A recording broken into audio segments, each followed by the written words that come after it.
함께 보신 하나님 말씀은 구약 성경 시편 122편입니다. 12월 17일 말씀일기 본문은 시편 122편과 123편인데 시간 관계상 시편 122편의 말씀을 읽고 교훈 받도록 하겠습니다. 구약성경 시편 122편 1절부터 9절까지 말씀, 구약성경 897면 전후를 보시면 되겠습니다. 1절부터 함께 봉독합니다. 사람이 내게 말하기를 여호와의 집에 올라가자 할 때 내가 기뻐하였도다. 예루살렘아, 우리 발이 내 성문 앞에 섰도다. 예루살렘아, 너는 잘 짜여진 성읍과 같이 건설되었도다. 지파들 곧 여호와의 지파들이 여호와 이름에 감사하려고 이스라엘의 전례대로 그리로 올라가는도다. 거기 심판의 보좌를 두셨으니 곧 다윗의 집의 보좌로다. 예루살렘을 위하여 평안을 구하라. 예루살렘을 사랑하는 자는 형통하리로다. 내 성 안에는 평안이 있고 내 궁중에는 형통함이 있을지어다. 내가 내 형제와 친구를 위하여 이제 말하리니 내 가운데 평안이 있을지어다. 여호와 우리 하나님의 집을 위하여 내가 너를 위하여 복을 구하리로다. 아멘. 네, 감사합니다. 오늘 함께 살펴볼 하나님 말씀은 시편 122편입니다. 시편 122편도 성전에 올라가는 노래라고 표제가 되어 있습니다. 어제도 말씀드린 것처럼 시편 120편부터 134편은 성전에 올라갈 때 부르는 노래를 묶어두었습니다. 성전에 올라가는 노래를 묶어두었다라고 할 때 왜 성전에 올라가면서 노래를 하는가라고 할 때 이스라엘 백성들은 3대 절기, 유대인의 3대 절기가 있는데 그때마다 성전에 올라가도록 해서 제사를 드리도록 했던 것입니다. 그때 그 기쁨들, 감사를 고백하면서 불렀던 노래들이 이렇게 묶여 있는 것입니다. 특별히 시편 122편 우리가 살펴볼 이 말씀의 그 표제에는 그 기록자가 구체적으로 드러나 있습니다. 보시면 다윗의 시라고 되어 있는 것입니다. 그래서 다윗이 지었던 시 중에 이 시가 참으로 예루살렘 성과 그 성전의 그 내용들을 사모하면서 지었던 내용이기 때문에 성전에 올라가면서 또 절기를 지키면서 이 찬송을 불렀던 것으로 이해하시면 되겠습니다. 그렇다면 다윗이 어떤 식으로 이 시를 지어서 후대 사람들에게 성전에 올라가면서 또 절기를 지키면서 이 노래를 부르게 되었는지 또 내용을 좀 살펴보도록 하겠습니다. 그래서 1절에서 보시면 사람이 내게 말하기를 여호와의 집에 올라가자 할 때에 내가 기뻐하였도다 하고 있습니다.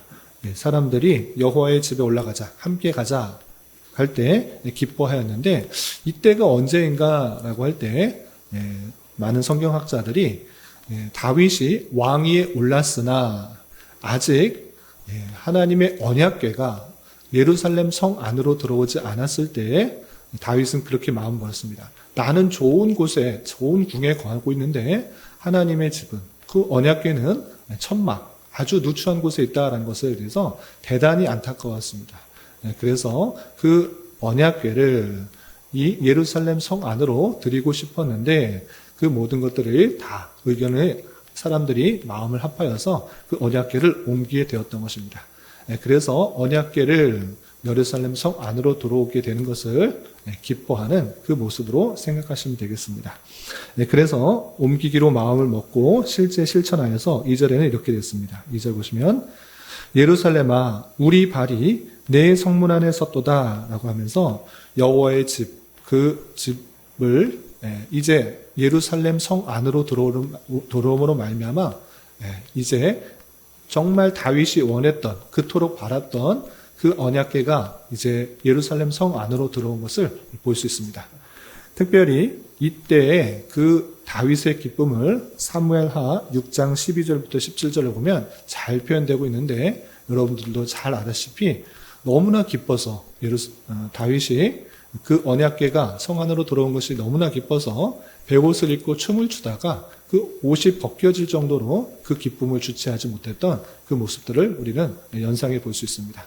이렇게 바라고 바랐던 그 하나님의 언약궤가 이제 성 안으로 들어와서 하나님께서 이 성을 온전히 다스릴 것이라는 그 기쁨과 감사를 생각하면서 이 시를 계속적으로 읽어 나가시면 되겠습니다. 그러면서 왜 이렇게 다윗은 언약궤를 성 안으로 들어오고 싶었는가라고 할 때 3절이 좋은 힌트가 됩니다. 3절 보시면 예루살렘아 너는 잘 짜여진 성읍과 같이 건설되었도다 라고 하면서 그 성이 참으로 잘 짜여져서 성읍이 견고하게 되었기 때문에 언약궤가 이 성 안으로 들어오는 것이 참으로 기쁜 것입니다.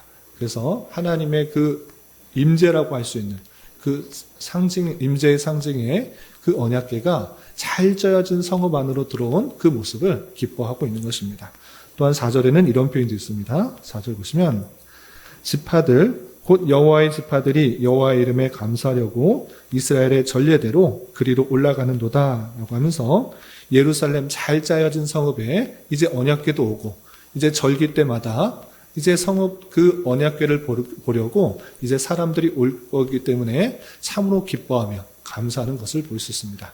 이렇게 누추한 곳에 있지 않고 잘 짜여진 성읍, 그 아름다운 성읍 예루살렘에 언약궤가 도착하고 또 절기 때마다 사람들이 이스라엘 지파 사람들이 다 올려올 것이기 때문에 참으로 기뻐하며 감사하고 있는 그 모습을 볼 수 있습니다.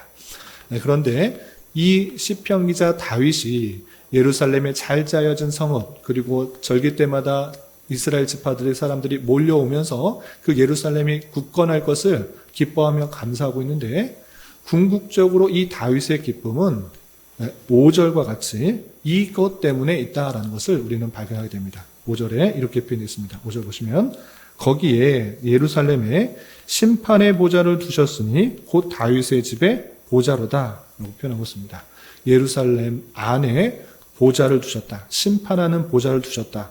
그것이 곧 다윗의 집의 보좌다라고 하면서 하나님께서 세워주신 그 왕권, 그 통치가 예루살렘 안에 있다라고 표현하고 있는 것입니다. 그러면서 하나님께서 세워주신 그 다윗의 왕권, 심판의 보좌가 예루살렘 성 안에 있다라는 것을 통하여서 이제 하나님께서 세워주신 그 왕의 자리가 하나님의 말씀과 함께하고 또 하나님께서 임재가 함께함으로 말미암아 예루살렘 성이 온전하게 통치되고 또 그 나라가 온전하게 서게 될 것을 기뻐하며 감사하며 찬송하는 것을 볼 수 있습니다. 이렇게 시편 기자 다윗은 계속해서 예루살렘아 예루살렘아 거기에 이렇게 표현하면서 그 예루살렘을 지금 찬송하고 또 감사하고 있는데 이 예루살렘이 의미하는 것이 무엇인가를 아는 것이 중요합니다. 다윗은 무엇 때문에 예루살렘 성을 찬송하고 예루살렘에게 또 감사하고 또 그것을 높이고 있는가라고 할 때 언약궤가 예루살렘 성 안으로 들어옴으로 말미암아 그 통치가 다윗의 왕권, 다윗의 그 보좌를 통하여서 온전히 이루어지고 있다는 것을 알 수가 있는 것입니다. 그래서 다윗은 자신의 왕위로 올랐지만 그리고 튼튼한 성 예루살렘 성이 있지만 요새와 같이 잘 짜여진 성읍이 있지만 그것으로 완성되지 않는다라는 것을 알았던 것입니다. 그래서 그 언약궤를 가지고 예루살렘 성 안으로 도왔고 그것이 들어옴으로 말미암아 하나님의 집이 완성되고 그 예루살렘과 그 다윗 하나님께서 세워주신 그 다윗의 보좌 그 통치가 온전히 이루어졌다라는 것을 굳게 깨닫는 것입니다. 그러므로 말미암아 기쁨과 감사가 넘치고 있는 것입니다. 그래서 이 예루살렘에 대한 찬송 그것은 신약 시대에 와서 똑같이 지금 예루살렘 성이 무너졌으니까 우리가 힘을 모아서 건축 헌금을 모아서 또는 성교 헌금을 다 모아서 예루살렘 성 예쁘게 건축하고 그때 당시에 그 모습 그대로 복원하고 우리가 거기서 성전을 만들어 놓고 하나님을 섬겨야 된다. 이렇게 말하는 것이 아닌 것입니다. 그것은 무엇입니까? 성전은 예수 그리스도를 상징하는 것이고 하나님께서 우리와 함께 계시고 그 성전에서 제사를 지냄으로 말미암아 대속의 은혜가 시행되는 것을 뜻하는 것이고 그것이 신약 시대에 임마누엘 하나님이신 예수 그리스도께서 이 땅에 오심으로 말미암아 자기가 성전이라는 것을 구체적으로 밝혀줬던 것입니다. 그러면 예루살렘이 뜻하는 것이 무엇이겠습니까? 주님께서 거하시는 곳, 또 주님의 통치와 임재가 거하는 곳, 그것은 다름 아니라 교회를 상징하는 것이다. 이렇게 생각하시면 될 것입니다. 우리 교회에 사람의 모임이라 생각하지 말고 하나님께서 이곳에 계셔서 하나님의 임재와 또 말씀이 시행되고 또 하나님께서 세우신 자를 통하여서 온전한 통치가 이루어지는 그 모습들을 기대하며 그 예루살렘의 찬송은 신약시대의 교회에 대한 찬송으로 이어져 될 것입니다. 그래서 하나님의 온전한 통치가 시행되는 곳, 그것이 어디에서 구체적으로 드러나야 되는가라고 할 때 교회의 모습으로 드러나야 될 것입니다. 그리고 이 모습은 궁극적으로 우리가 앞으로 만나게 될 완성된 천국의 그 모습들을 예표하고 생각할 수 있도록 경험할 수 있도록 하신 것이 이 땅의 교회다, 지교회다 이렇게 생각해야 될 것입니다. 그러므로 말미암아 예루살렘은 신약시대의 교회를 상징하며 나아가서는 하나님의 도성인 완성된 천국의 모습들을 예표하고 있다 이렇게 생각하시면 되겠습니다. 이렇게 시편 기자 다윗은 그 예루살렘 성 안에 언약궤가 들어옴으로 말미암아 하나님의 완성된 통치를 기대하며 더욱더 주를 높이는 그 모습을 볼 수 있습니다.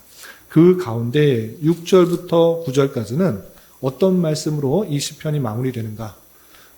언약궤가 들어왔으니 기뻐하며 감사하며 온전한 통치가 이루어지는데 계속해서 모든 이스라엘 백성들은 그 예루살렘의 평안을 구하고 또 예루살렘을 더욱더 사랑해야 된다라고 촉구하며 같이 이렇게 간구하고 있는 것입니다. 그래서 6절 보시면 예루살렘을 위하여 평안을 구하라.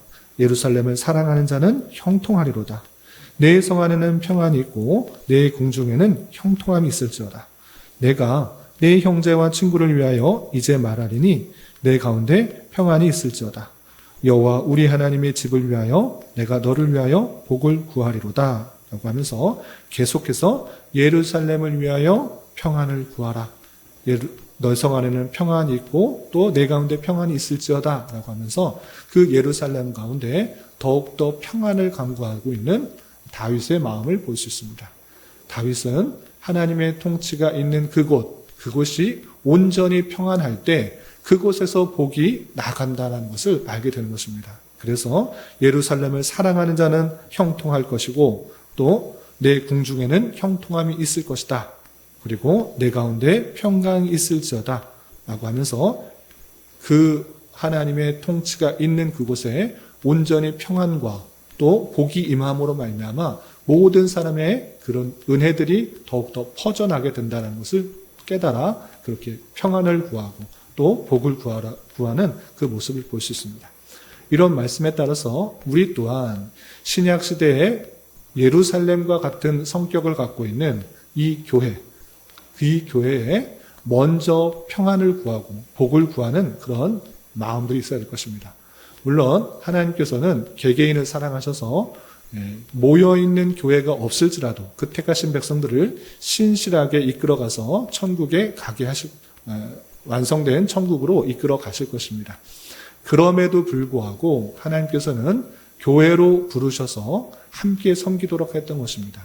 그곳에서 하나님의 말씀이 온전히 선포되고 그리고 그 선포된 말씀에 따라 통치가 이루어졌을 때 완성된 천국의 그 모습들을 조금이나마 맛보게 되는 것입니다. 나 혼자 살아간다 이렇게 할 때 물론 하나님의 말씀을 온전히 혼자 잘 읽고 잘 깨달아 그 말씀에 순종하며 살아갈 때 하나님의 통치와 역사를 느끼며 살아갈 수 있으나 인간의 부족함과 연약함과 죄성들에 따라서 계속적으로 잘 살아가지 못하는 그 모습들이 나타나는 것입니다. 날마다 쓰러지고 넘어지고 다양한 환경 가운데 넘어지고 자빠지는 경우도 나타나는 것입니다. 그렇기 때문에 하나님께서는 교회로 부르셔서 함께 섬기고 나누는 가운데 내가 힘이 있을 때는 믿음이 굳건할 때는 믿음이 약한 자를 또 격려하고 또 위로하고 또 힘을 돋도록 하고 또 내가 그런 상황 가운데 있을 때는 또 다른 사람으로부터 또 힘을 얻고 위로를 얻도록 하는 것입니다. 그리고 궁극적으로 하나님의 진리의 말씀이 선포되는 장소가 이 각각의 그 지교예요. 또 목회 단상이다, 설교 단상이다 할 수 있는 것입니다. 그 말씀이 온전히 다르게 진리의 말씀이 선포되도록 그렇게 애써야 될 것이고, 또한 그 말씀에 따라 온전히 순종하며 살아가는 것, 그리고 당회를 통하여서, 노회를 통하여서 그 말씀대로 시행되는 것들이 정말 통치가 이루어질 수 있도록, 하나님의 말씀에 따라 권징이 이루어지는 것을 통하여서 하나님의 나라의 모습들이 온전히 드러나기를 힘쓰는 것이 되어야 될 것입니다.